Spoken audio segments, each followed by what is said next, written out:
ساختن تجارت هیچگاهی به اندازه ساده نبوده. یک وقت می‌گفتیم فلانی خان تاجر است. از پشت لپتاپ شما میتونین حیثیت یک تاجر داشته باشید. تجارتتون رو شروع کنید. یک کس در مغازه میفروخت به 10,000 نفر، به 1,000 نفر، به 500 نفر. امروز 1,000,000 نفر، 1,000,000,000 نفر در اینترنت در انتظار شماست که محصولتون عرضه کنید. نمیکنید مشکل در ماست. بزرگترین سومین چهارمین سرچ انجین جهان آمازون است.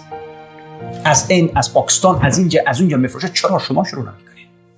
دراپ شیپینگ چند تا پروداکت خوبه با یک دموگرافیک خاص پیدا میکنین، پروداکت هانتینگ میکنین، میفروشین، صدها هزار دلار براتون میاد. میلیون ها نفر در تیرستانه است. فقط یک کمپین خوب رو اندازی کنین در تیک تاک، در اینستاگرام، پیکسل رو نصب کنین.